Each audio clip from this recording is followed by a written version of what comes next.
ഇത്തരം ചെറിയ ചെറിയ ആയുധങ്ങൾ നിർമ്മിക്കുന്ന കാര്യത്തിൽ ഞാനൊരു മിടുക്കനാ. ഞങ്ങൾക്ക് ആ കടിയനെ ഒന്ന് വേദനിപ്പിച്ചു വിടണം, അത്രേ വേണ്ടൂ. എങ്കിൽ ഇത് മതിയാകും. എന്റെ കണ്ടുപിടുത്തമാ. കണ്ടുപിടിക്കുന്ന കാര്യത്തിൽ ഞാനൊരു മിടുക്കനാ. ഈ കുഴലിൽ ഈ കായ തിരികെ വെച്ച് ഈ അറ്റം വായിൽ വെച്ച് ഊതുക. കായ ടപ്പേന്ന് തെറിച്ച് ശത്രുവിന്റെ മേൽ കൊള്ളും. സിമ്പിൾ. അത് മതി, ഒളിച്ചിരുന്ന് ആക്രമിക്കാം. 1 മിനിറ്റ്. കായ കുറച്ച് അകത്തേക്ക് തള്ളി വെക്കണം, അത് പറയാൻ വിളിച്ചതാ. 1 മിനിറ്റ്.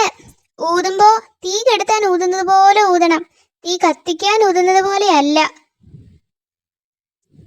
ശരി, എല്ലാ കാര്യവും വിശദമായി പറഞ്ഞു തരാൻ ഞാൻ മിടുക്കൻ.